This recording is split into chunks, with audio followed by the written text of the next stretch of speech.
Le 27 octobre 1915, en mer de Weddell, en Antarctique, quelque part dans l'immense vide glacé au bout du monde, 28 hommes se tenaient sur une plaque de glace et regardaient leur navire mourir. L'Endurance, le bâtiment censé les mener à la gloire, au dernier grand trophée de l'exploration polaire, gémissait et frémissait, tandis que la banquise se refermait sur elle comme un poing, ses membrures craquaient, ses planches se fendaient, et de l'intérieur de sa coque montait un son qu'aucun marin ne veut jamais entendre, le profond et terrible grincement d'un navire qui se disloque. Le marin Walter Howe était là, 40 ans plus tard. Dans un entretien qui a saisi le souvenir brut de ce jour, il pouvait encore l'entendre. La glace est venue du côté du quart arrière tribord et l'a soulevée tout entière. Pour ainsi dire, se souvenait-il, elle a fortement gîté sur bâbord, et les membrures ont commencé à craquer et à gémir. On lui demanda s'il pouvait entendre les bois céder à mesure que la glace se resserrait. On ne pouvait pas y échapper. Il dit que c'était comme de lourds feux d'artifice et des détonations de canons. Debout sur le pont du navire meurtri, Sir Ernest Shackleton,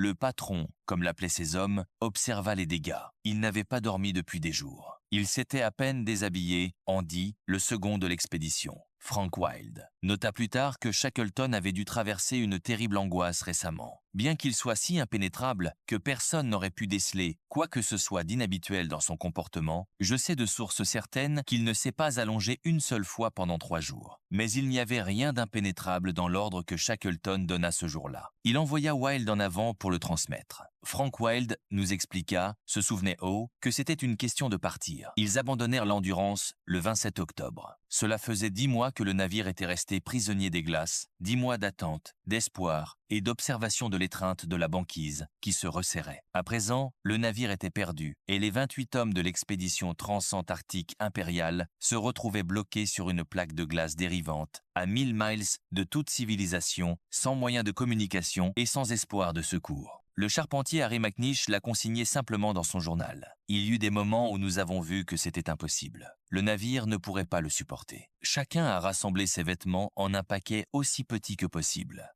J'ai placé les photos de mes proches dans ma Bible. Ce qui suivit au cours des 16 mois suivants est l'une des histoires de survie les plus extraordinaires de l'histoire humaine. C'est une histoire de glace et d'océan, de canaux de sauvetage et de vents d'ouragan, de famine, de gelure et des limites de la folie. Mais surtout, c'est une histoire de leadership, de la détermination presque fanatique d'un homme à ramener vivant chaque membre de son expédition. Car l'exploration polaire, comme tout le monde le savait, était jonchée de cadavres. Et Shackleton était déterminé à ce qu'aucun de ces hommes ne vienne s'y ajouter. Pour comprendre comment ils en sont arrivés là et comment, contre toute attente, ils s'en sont sortis, il faut revenir au début du voyage, au moment où la glace s'est refermée pour la première fois. L'Endurance avait quitté la Géorgie du Sud en décembre 1914, en direction de la mer de Weddell et, au-delà, du continent antarctique. L'ambition de Shackleton était stupéfiante. Traverser l'Antarctique à pied d'une mer à l'autre, un périple d'environ 1800 miles à travers le paysage le plus hostile de la Terre. Cela aurait été le dernier grand prix encore inexploré de l'âge héroïque de l'exploration,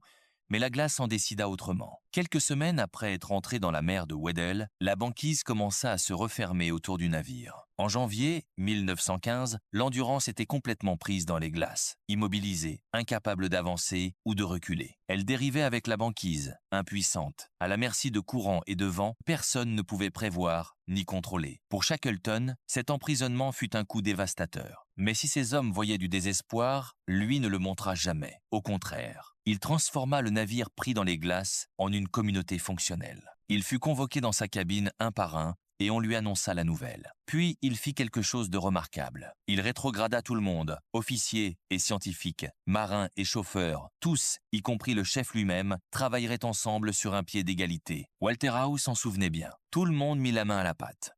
Il disait que peu importait leur identité ou leur fonction, leur qualification ne comptait pour rien. Le scientifique James Wardy se retrouva affecté à une équipe de nettoyage. Chacun était prêt à participer à ce qui se présentait, même à récurer le sol. Wardy se rappelait « Je pense que Shackleton lui-même, avec ses origines irlandaises et sa capacité à communiquer et à s'impliquer, faisait sentir à chacun qu'il ne formait qu'un. C'était une équipe, et non une situation de « eux et nous ». Il transmit aussi autre chose à ces hommes, quelque chose qui se révélerait bien plus important que n'importe quelle tâche. Il les plaça au-dessus de l'objectif de l'expédition. Le but était grand, leur dit-il, mais ils étaient plus importants. Ce n'était pas un simple sentiment. Son second, Frank Wild, en avait vu la preuve des années plus tôt, en 1909. Lors d'une précédente expédition en Antarctique, Wild avait vu Shackleton faire demi-tour du pôle sud, à seulement 97 miles de la gloire, parce que ces hommes manquaient de provisions. Il choisit leur vie plutôt que sa place dans l'histoire, et ainsi les hommes passèrent du mieux qu'ils purent les longs mois d'enfermement. Il y eut des matchs de football sur la glace, des soirées théâtrales, des concerts hebdomadaires de gramophone, un mémorable concours de coupe de cheveux qui amena McNish à écrire dans son journal « Nous ressemblons beaucoup à des forçats, et nous ne sommes pas loin de cette vie pour l'instant, mais nous espérons toujours atteindre un jour la civilisation. » En mai, ils étaient piégés depuis plus de 3 mois. Le soleil disparut sous l'horizon, laissant des jours aussi sombres que la nuit, jusqu'à la fin de l'hiver. Les piles bien ordonnées de provisions de traîneaux, emballées et prêtes pour la grande traversée, se moquaient de l'ambition de Shackleton et des rêves de chaque homme à bord. Pendant ce temps, des forces omineuses étaient à l'œuvre. La glace, leur vieil ennemi, menaçait le navire sans défense. Sous la pression de la banquise étroitement compacte, d'énormes blocs de glace se soulevaient en crête, menaçant de l'écraser. En juillet, un blizzard secoua le navire jusqu'à la quille. La glace gémissait et se soulevait. Shackleton arpentait sa cabine. Le capitaine Frank Worsley se souvenait du chef se tournant vers lui dans l'obscurité. Il me dit « Le navire ne peut pas survivre là. Dedans, skipper. Ce n'est qu'une question de temps. Ce que la glace prend, la glace le garde. » L'Endurance survécut à cet assaut. Mais à mesure que l'hiver cédait la place au printemps, les attaques continuèrent. Même le stoïque McNish fut ébranlé, et fin octobre, la glace frappa avec une vigueur renouvelée, ouvrant les bordées du côté tribord. L'eau envahit la cale. Tout l'équipage manœuvra les pompes pendant 3 jours et 3 nuits, dans un effort désespéré pour sauver le navire. Le photographe de l'expédition, Frank Hurley, saisit le désespoir de la situation. Le navire gémit et tremble. Les fenêtres éclatent, tandis que les bois du pont s'ouvrent et se tordent. Au milieu de ces forces profondes et écrasantes, nous sommes l'incarnation même de l'impuissance et de la futilité. C'était vain, et le 27 octobre, l'ordre tomba. Les hommes quittèrent en titubant l'Endurance pour gagner la glace avec ce qu'ils pouvaient emporter. Ils n'avaient plus qu'une fraction de leurs provisions initiales et 3 des 4 canaux de sauvetage du navire. Il faisait moins 15 degrés Fahrenheit. Il y avait des tentes et des vêtements, mais pas assez de sacs de couchage en fourrure pour tous. Le marin américain, William Bakewell, se souvenait du tirage au sort. Shackleton organisa leur distribution. Il y eut quelques irrégularités dans le tirage, nota-t-il, car sur Ernest, Monsieur Wild, le capitaine Worsley et certains autres officiers tirèrent des sacs en laine. Les beaux sacs en fourrure bien chauds allèrent aux hommes sous leurs ordres. C'était un petit acte de sacrifice, mais il fut remarqué et il fut retenu lors du matin glacial qui suivit. Shackleton rassembla l'équipage et expliqua son plan. Le docteur Alexander McLean consigna le moment comme toujours avec lui. Ce qui s'était passé s'était produit sans émotion, sans mélodrame ni excitation. Il dit « Le navire et les provisions ont disparu, alors maintenant, nous allons rentrer chez nous. » Ce calme apparent démentait la nuit que Shackleton avait passée auparavant, arpentant seul la glace. Les pensées qui me venaient dans l'obscurité n'étaient pas joyeuses, admit-il plus tard. La tâche consistait désormais à assurer la sécurité du groupe,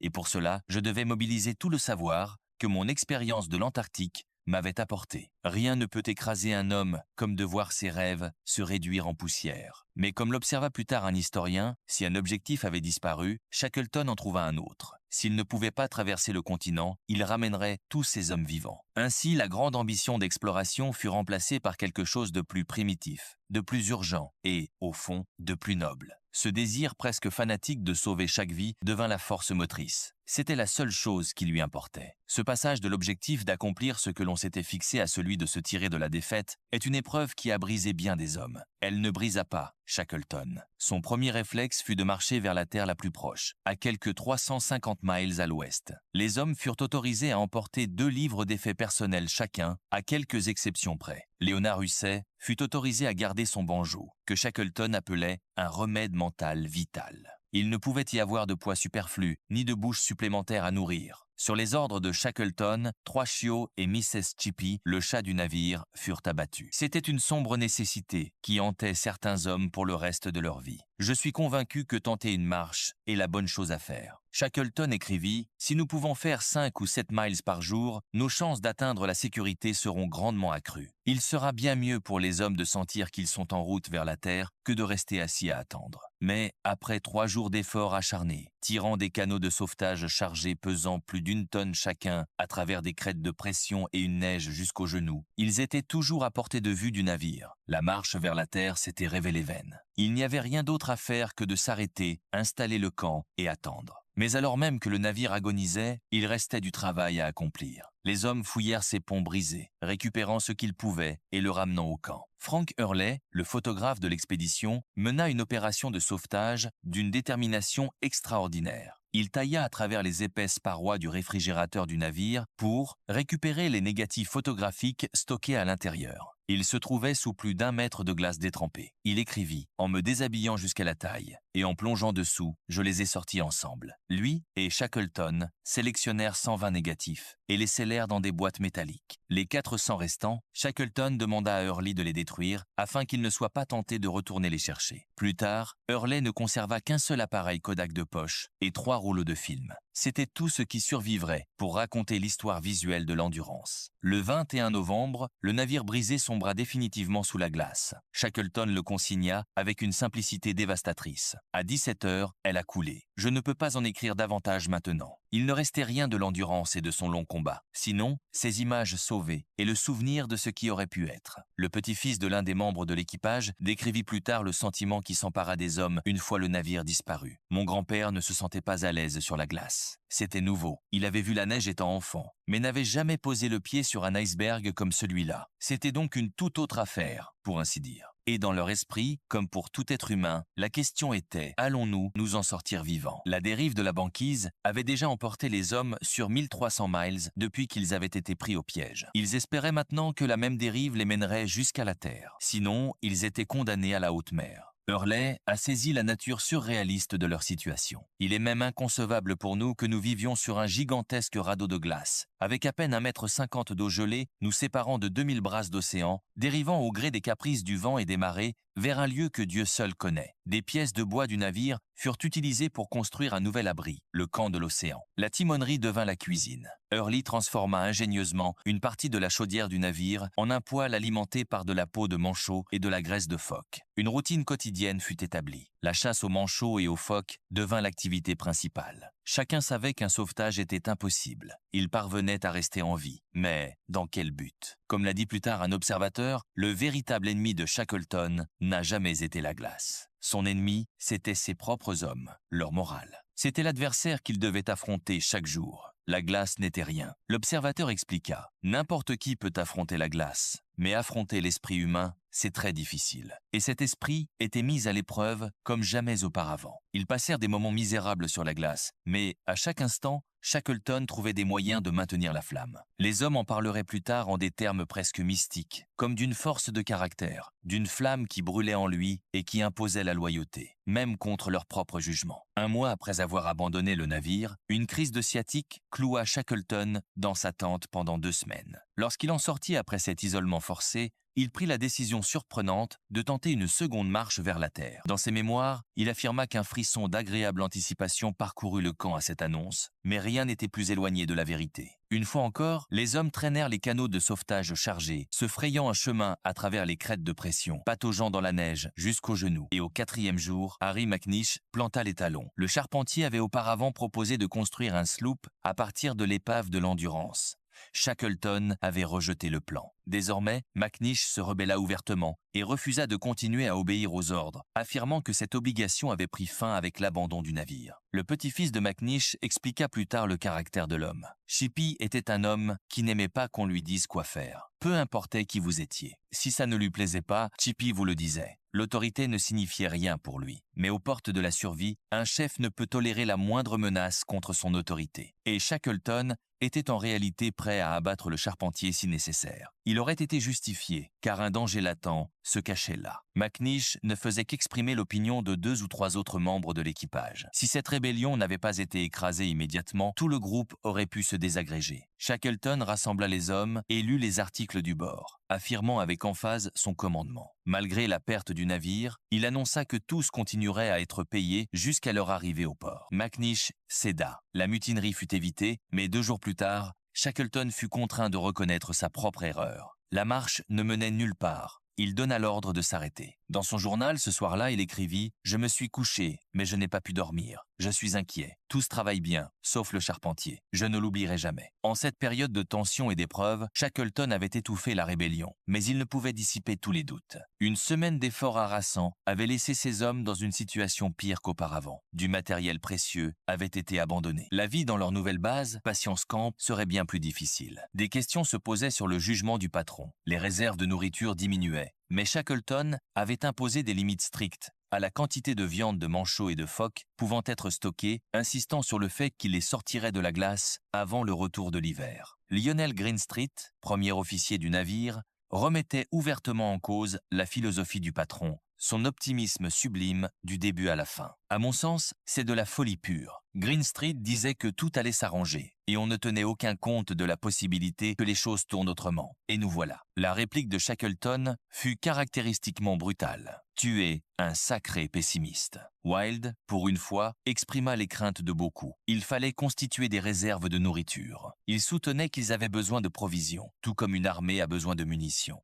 C'était élémentaire, et selon lui, le patron l'ignorait. Mais au final, c'est la vision de Shackleton qui prévalut. Sa grande caractéristique était sa capacité à susciter la loyauté, même contre le meilleur jugement de ses hommes. Et cela tenait à une certaine force de caractère, à une flamme qui brûlait en lui. Au fil des semaines, le gibier se fit plus rare. Il n'y avait plus de nourriture pour les chiens. Shackleton donna à Wild le pénible ordre d'abattre certaines équipes de chiens. Wild rendit un dernier hommage à son vieux compagnon. « Salut à toi, vieux chef. » Shakespeare. « Je me souviendrai toujours de toi, intrépide, fidèle et diligent. » En quelques semaines, les équipes restantes furent elles aussi abattues et, cette fois, mangées. McNish consigna la dure réalité. Frank Wild abattit le dernier de nos fidèles chiens. Nous gardâmes les 5 plus jeunes pour la nourriture. Un jour de viande, une sorte de festin après avoir vécu si longtemps de viande de phoque et ces 14 derniers jours presque sans rien. Tandis que les hommes dérivaient vers le bord de la banquise, la glace commença à se désagréger autour d'eux. Un matin, Wild se réveilla avec le mal de mer. La glace était devenue si mince que la houle de l'océan se faisait sentir à travers elle. Bientôt, il ne resterait plus rien sous leurs pieds. Shackleton savait qu'il devait gagner les canaux et mettre le cap sur une île, n'importe quelle île, avant que la glace ne se disloque complètement. Mais la question était,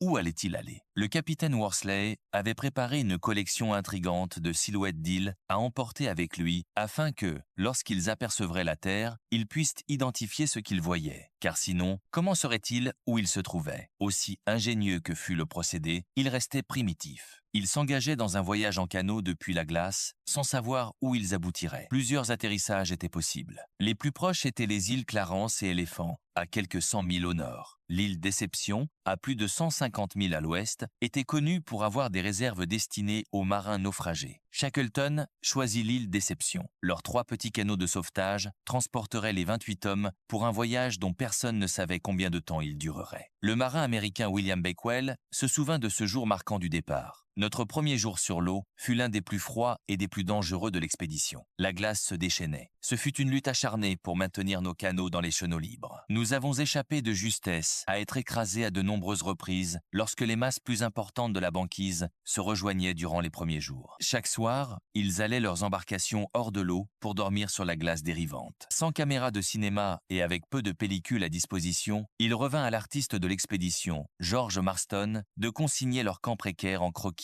et aquarelles. Puis, le désastre frappa. Léonard Husset et Walter Rose se souvenaient de cette nuit avec une horreur intacte. Ils dérivaient sur la mer sur un morceau de glace, transis dans une obscurité totale, lorsque la glace se fendit de part en part, juste sous la tente de l'un des hommes. Un marin nommé Walness, dans son son sac de couchage, tomba dans l'eau glaciale. Shackleton regarda dans la fissure et vit l'homme flotter dans son sac. Il attrapa Walnes et le hissa sur la glace, sachant qu'il ne pourrait survivre que quelques minutes dans l'eau. Quelques secondes plus tard, les bords de la glace se heurtèrent avec une force prodigieuse. Si Shackleton avait hésité ne serait-ce qu'un instant, Walnes aurait été écrasé. Rose se souvenait de l'échange qui suivit. Shackleton dit à Walnes « Ça va ?» et Walnes répondit « Oui monsieur, je vais très bien. La seule chose que je regrette, c'est que mon fichu tabac est là, dessous, dans l'eau. » Les conditions étaient au-delà du supportable. Shackleton nota « Une pluie constante et des grains de neige effaçaient les étoiles et nous trempaient parfois jusqu'aux os. À l'occasion, les ombres fantomatiques d'un blanc argenté des pétrels fulmars passaient en éclairs tout près de nous. Et tout autour, nous pouvions entendre les épaulards souffler leurs sifflements courts et secs, semblables à des échappées soudaines de vapeur. La dureté extrême de l'aviron dépassait presque l'imagination. Le fils d'un membre d'équipage raconta plus tard ce que son père lui avait dit. À la fin d'un quart, il fallait détacher les mains des avirons à coups, et il est très difficile d'imaginer ce que cela devait être quand on essayait de dormir, les mains gelées, les vêtements trempés et affamés. Il n'avait qu'une boisson chaude par jour pour toute nourriture. Chacun avait un seul biscuit de mer, on le regarde au petit déjeuner. Son père lui disait « Tu le suces pour le déjeuner et tu le manges pour le dîner ». Les jours passaient entre des efforts douloureux d'aviron et d'écopage. Aucune glace stable ne pouvait être trouvée. Et les nuits se passaient désormais assis, impuissants. Dans les bateaux sur la mer Noire, beaucoup d'hommes souffraient de dysenterie. Ce qui les empêchait de céder, c'était Shackleton, sa volonté farouche, son leadership, cette flamme qui brûlait en lui. Elle se manifestait de différentes façons. Un moment, il était le marin accompli à l'étrave du bateau, menant sa petite escadre vers la sécurité. L'instant d'après, il maternait ses hommes, se retournant soudain pour réconforter quelqu'un ou préparer de la nourriture pour eux, agissant comme une poule avec son poussin. Et la minute suivante, il était un tyranno, poussant ses hommes en avant. Et pourtant, au milieu de l'horreur, ils ont probablement vu des choses d'une grande beauté au cours de ce voyage. Le jeu de la lumière sur la glace,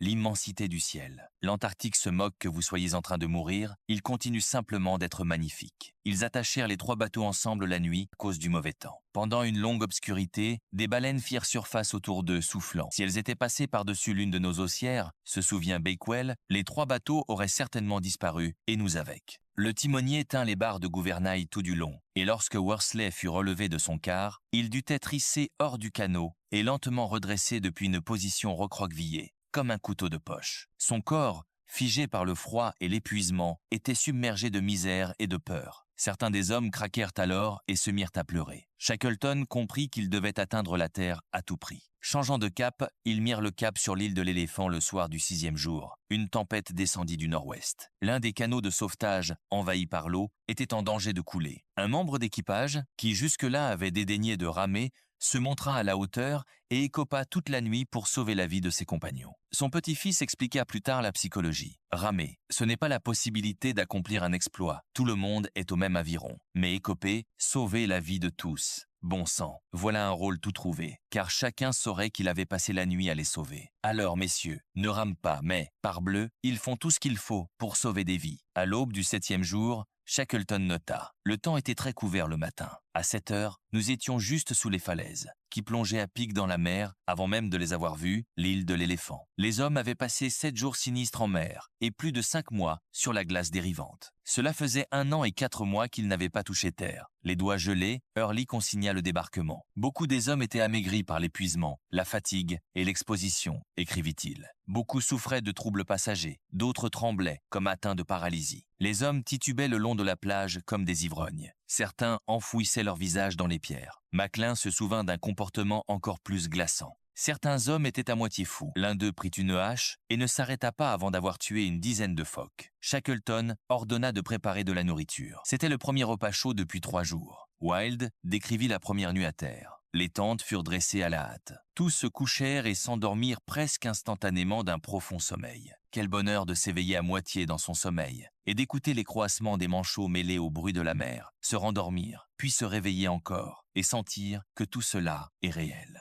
Nous avons atteint la terre, une terre telle qu'elle était, une mince bande de plage qui n'offrait aucun abri. 2 jours plus tard, ils se déplacèrent vers un second emplacement sur le côté ouest de l'île, baptisé Cap Wild en l'honneur de Frank Wild. Pour les marins, c'était le Cap Fichu Wild. Un coup de vent se leva, déchira les tentes et emporta du matériel au large. Les hommes se glissèrent sous les canots renversés pour s'abriter et restèrent allongés, grelottants, tandis que le vent vent entassait la neige sur eux. La tempête de neige fit rage pendant 5 jours. Wilde écrivit dans son journal « Je pense avoir passé ce matin l'heure la plus malheureuse de ma vie. Toutes les tentatives semblaient si vaines, et le destin paraissait absolument déterminé à nous contrecarrer. Les hommes restaient assis et juraient, pas bruyamment, mais avec une intensité qui montrait leur haine de cette île sur laquelle nous avions cherché refuge. Shackleton avait sauvé ces hommes, en ce sens qu'il les avait tous sortis vivants de la glace et amenés sur la terre ferme. Mais que faire maintenant ? L'île de l'Éléphant était hors de toute route maritime imaginable. Elle n'était proche d'aucune route des baleiniers ou des chasseurs de phoques. D'une manière ou d'une autre, Shackleton devait conduire ses hommes jusqu'à un port d'escale, ne serait-ce qu'une île isolée fréquentée par les chasseurs de phoques. Face à des obstacles impossibles, Shackleton prit la décision la plus audacieuse de sa vie. Il n'attendrait pas. Il partirait en mer pour chercher du secours vers le cap Horn. La terre la plus proche était hors de portée. Il faudrait naviguer contre les vents dominants. Mais sur la route des vents d'ouest se trouvait l'île d'où ils étaient partis, la Géorgie du Sud. Le plan était audacieux, au point de frôler la folie. Shackleton allait prendre un canot de sauvetage de 22 pieds et demi pour parcourir 800 milles à travers l'océan le plus dangereux de la planète. Les travaux commencèrent immédiatement sur le James Caird. Plus tôt, McNish avait rehaussé ses pavois avec du bois provenant de caisses d'emballage. À présent, le charpentier récupéra des éléments des 2 autres embarcations pour la renforcer. Les joints furent étanchéifiés avec de la peinture à l'huile de Marston et du sang de phoque. Son pont fut recouvert de toile.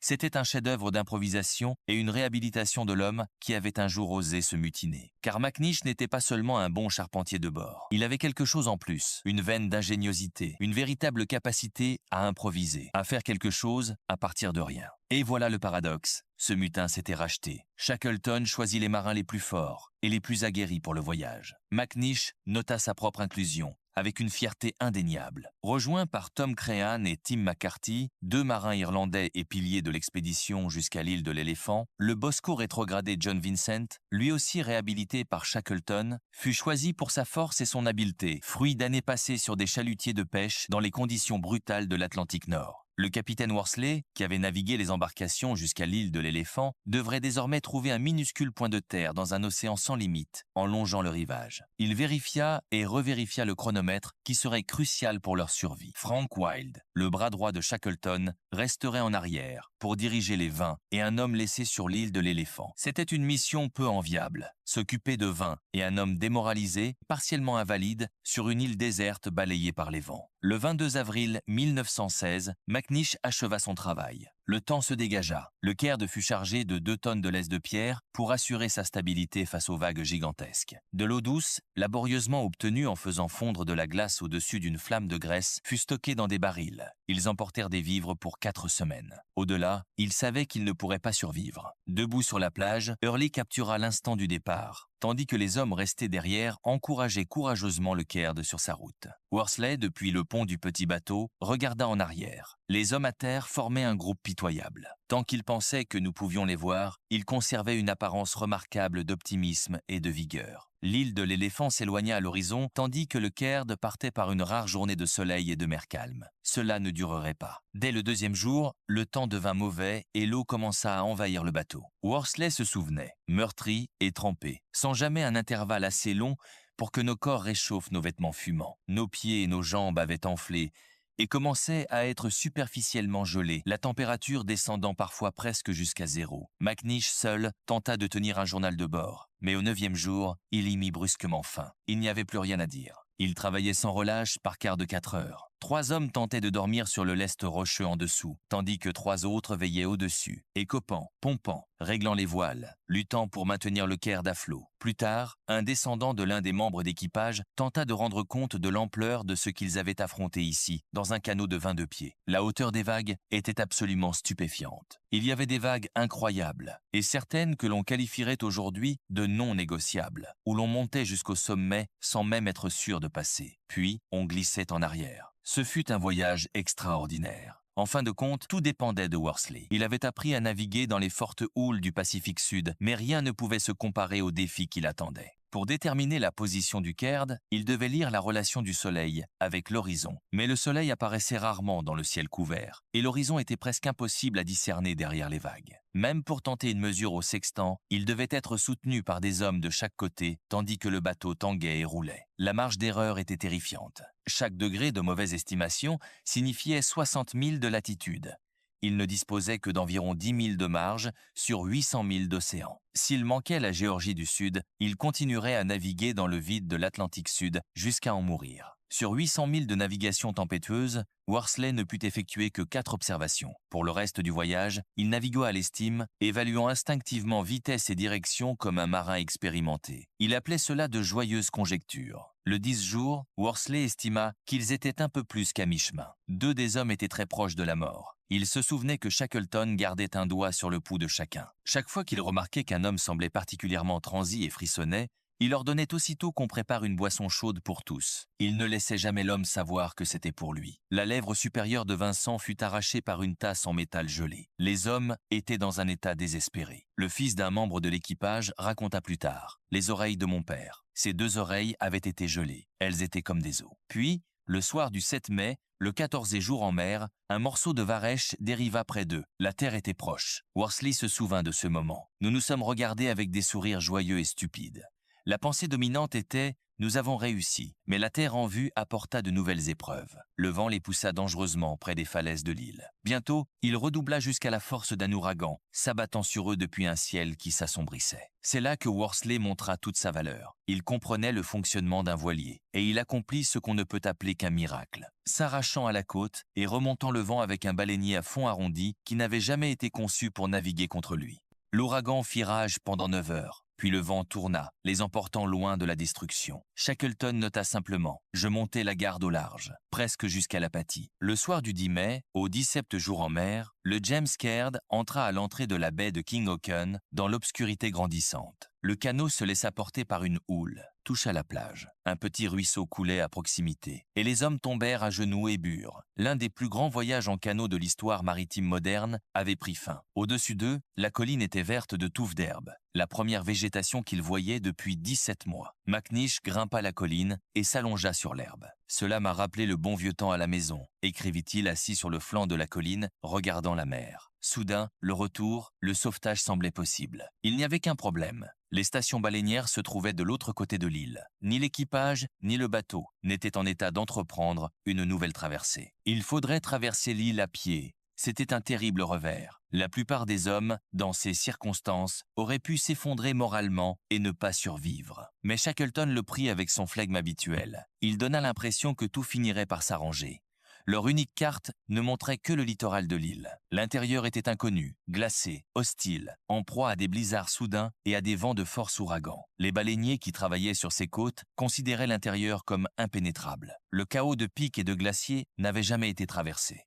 Les hommes de Shackleton venaient de survivre à 17 jours en mer. Leurs pieds étaient encore engourdis par les gelures. Mais si un sauvetage devait avoir lieu, ils devaient atteindre l'autre côté. Shackleton décida d'emmener Crean et Worsley avec lui, laissant derrière eux les 3 autres, qui n'étaient pas en état de faire le voyage, en utilisant des vis fournies par le charpentier McNish pour leurs dernières bottes d'escalade improvisées. Le gel de la nuit durcirait la neige, la rendant plus facile à traverser, mais il ne pouvait y avoir aucun arrêt. Sinon, ils succomberaient au froid. Ils étaient dans une course pour sauver la vie de leurs compagnons, trop faibles pour porter autre chose que le strict nécessaire. Les 3 hommes prirent une longueur de corde et l'herminette du charpentier comme seul équipement. Profitant d'une pleine lune et d'un temps calme, ils partirent à 3 heures du matin en direction de la station baleinière de Stromness. Sous la trompeuse couche de neige, se cachaient des champs de glace, criblés de crevasses. Un seul faux pas pouvait être fatal. À mesure que le jour avançait, il luttait à travers un dédale déroutant de crêtes et de plateaux. À maintes reprises, il gravissait un sommet pour ne trouver qu'un précipice de l'autre côté. Shackleton se souvint « Nous commencions à ressentir la fatigue de cette marche inhabituelle. Nous avions peu marché depuis janvier et nos muscles n'étaient plus entraînés. » Le soir venu, ils se retrouvèrent à nouveau en hauteur sur un passage dangereux, trop abrupt pour être descendu, et l'enjeu ne pouvait être plus grand. « Il était de la plus haute importance pour nous de descendre dans la vallée suivante avant la nuit, » écrivit Shackleton. « La température nocturne, à cette altitude, serait très basse. Nous n'avions pas de sac de couchage. » Worsley nota ce qui se passa ensuite. Shackleton se tourna vers eux et dit « Nous devons prendre un risque. Êtes-vous partants ? Nous allons glisser. » Enroulant leurs cordes pour en faire un coussin, les 3 hommes s'assirent et se lancèrent. Ils ne savaient pas quelle roche ou quelle glace tranchante comme des rasoirs se trouvait sur leur trajectoire. Ils se sont simplement laissés aller. Worsley a saisi la sensation. Nous semblions être projetés dans l'espace assez soudainement. J'ai ressenti une chaleur et j'ai su que je souriais. Ils ont fini en bas dans une congère.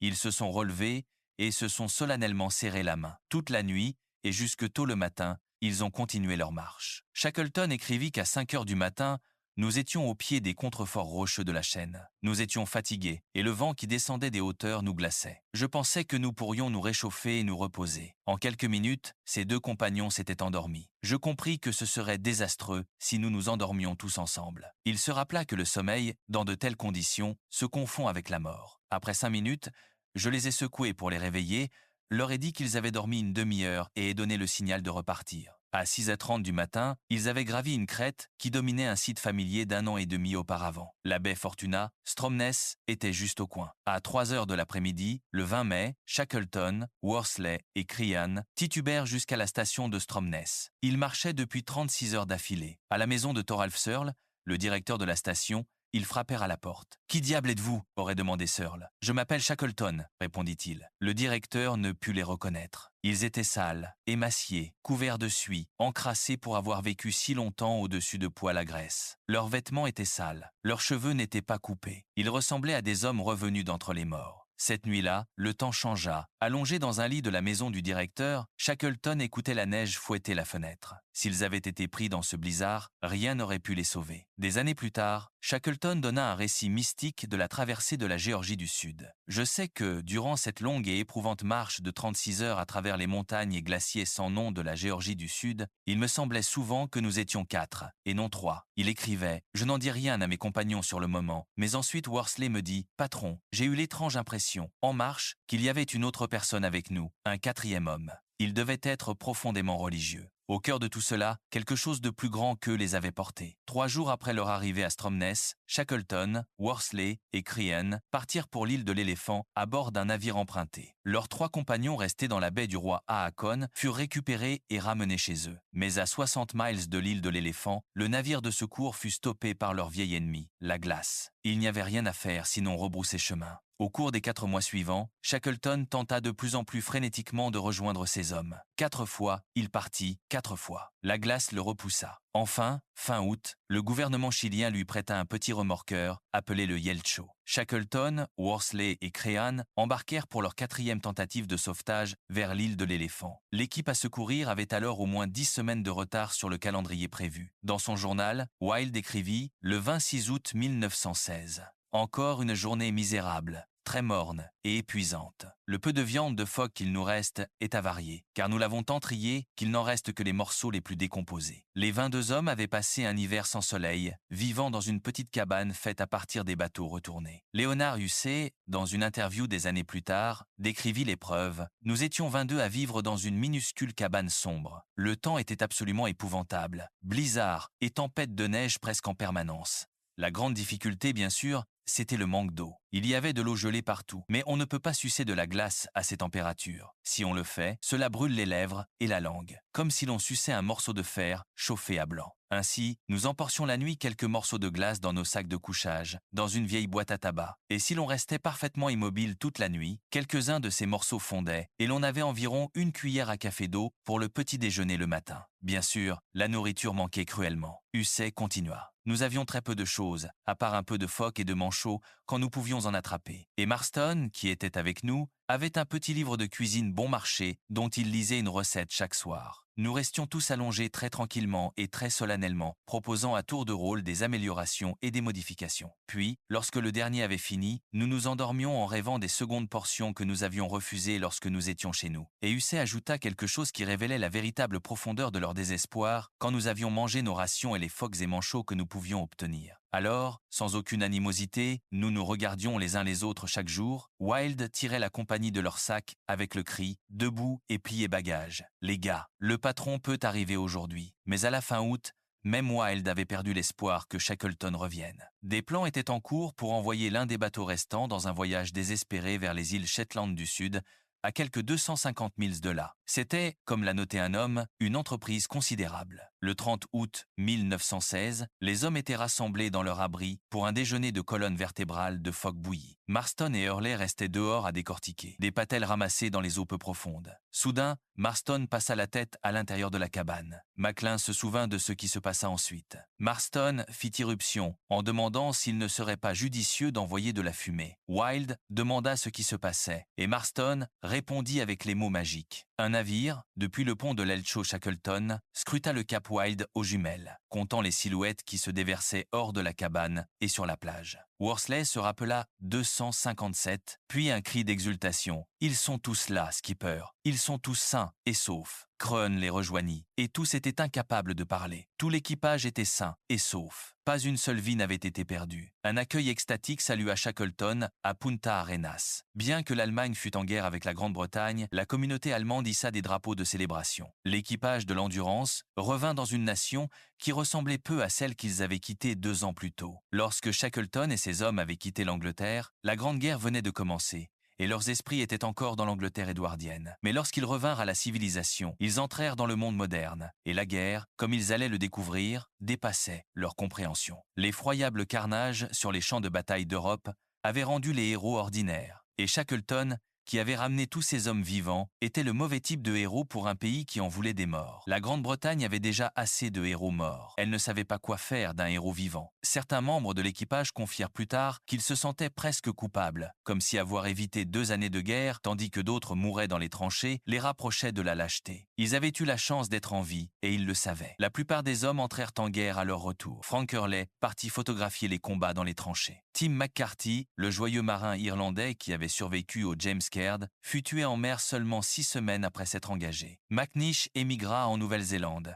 où il travailla sur les docks avant de subir une blessure invalidante. Ses années de service, sa menuiserie improvisée qui avait sauvé la vie de chaque homme, rien de tout cela ne compta. Au final, la plupart des membres de l'expédition reçurent la médaille polaire, mais Shackleton refusa cet honneur à McNish et à 3 autres. La brève rébellion du charpentier sur la glace lui avait coûté cher. C'était peu, être la seule note d'injustice dans une histoire par ailleurs. Animé d'une grâce peu commune, Shackleton avait toujours su que l'expédition de l'Endurance avait été sa dernière chance de gloire, la traversée de l'Antarctique. Le prix pour lequel il avait tout risqué appartenait désormais à la liste des « et si » de l'histoire. En 1921, il repartit vers le sud, une fois de plus, accompagné de quelques anciens de l'Endurance, Worsley, Macklin, Crean, Hussey et Frank Wild. Le but de l'expédition restait flou. Tout ce qui comptait, c'était qu'il mettait de nouveaux caps au sud. Le soir de son arrivée en Géorgie du Sud, l'île où il avait accompli son plus grand exploit, Shackleton fut victime d'une crise cardiaque et mourut. Il n'avait pas encore 48 ans. À la demande de son épouse, ses hommes l'enterrèrent dans le petit cimetière de baleiniers de l'île, à portée de vue des montagnes qu'il avait traversées. Privés de leur chef, les hommes de Shackleton poursuivirent leur expédition incertaine. En chemin, ils prirent le temps de visiter un lieu qu'ils n'auraient jamais cru revoir, l'île de l'Éléphant. Le photographe de l'expédition immortalisa leur retour. Confrontés au site de leur sombre hiver, les hommes furent submergés par une nostalgie inattendue. Macklin écrivit « Nous sommes restés là, à regarder avec des jumelles, à repérer et reconnaître d'anciens lieux familiers. Ah, quel souvenir! Quel souvenir! Il se précipite vers vous comme une grande inondation et vous monte les larmes aux yeux. Et tandis que je m'assieds et tente d'écrire, un grand flot d'émotions m'envahit et je constate que je ne parviens plus à m'exprimer. Je vois les vieux visages et j'entends les vieilles voix, de vieux amis dispersés partout, mais exprimer tout ce que je ressens est impossible. » Le propre sentiment de Shackleton à propos de l'expédition Endurance fut exprimé dans ses mémoires, en des mots qui ont résonné à travers un siècle. Nous avions vu Dieu dans ses splendeurs, entendu le texte que la nature rend. Nous avions atteint l'âme nue de l'homme. 28 hommes mirent le cap vers le sud, en 1914, vers la glace, vers l'inconnu, vers une épreuve qui aurait dû tous les tuer. Et chacun d'entre eux est rentré chez lui, non parce que la glace fut clémente, non parce que la mer fit preuve de miséricorde, non parce que la chance était de leur côté, bien qu'elle le fût parfois de la plus étroite des marges. Ils sont rentrés parce qu'un homme refusa de les laisser mourir, parce qu'Ernest Shackleton fit une promesse sur cet océan gelé, une promesse à lui-même et à chaque âme placée sous sa responsabilité, et il l'atteint. Dans les cimetières et les mémoriaux qui jalonnent l'âge héroïque de l'exploration antarctique, figurent de nombreux noms d'hommes qui ne sont jamais revenus. L'expédition de Shackleton n'en ajouta aucun, et cela, en fin de compte, est son plus grand accomplissement. Non les miles qu'il parcourut, non les records qu'il établit, mais les vies qu'il sauva, chacune d'elles, car en Antarctique, où la glace garde ce qu'elle prend, Ernest Shackleton ramena ses hommes, tous.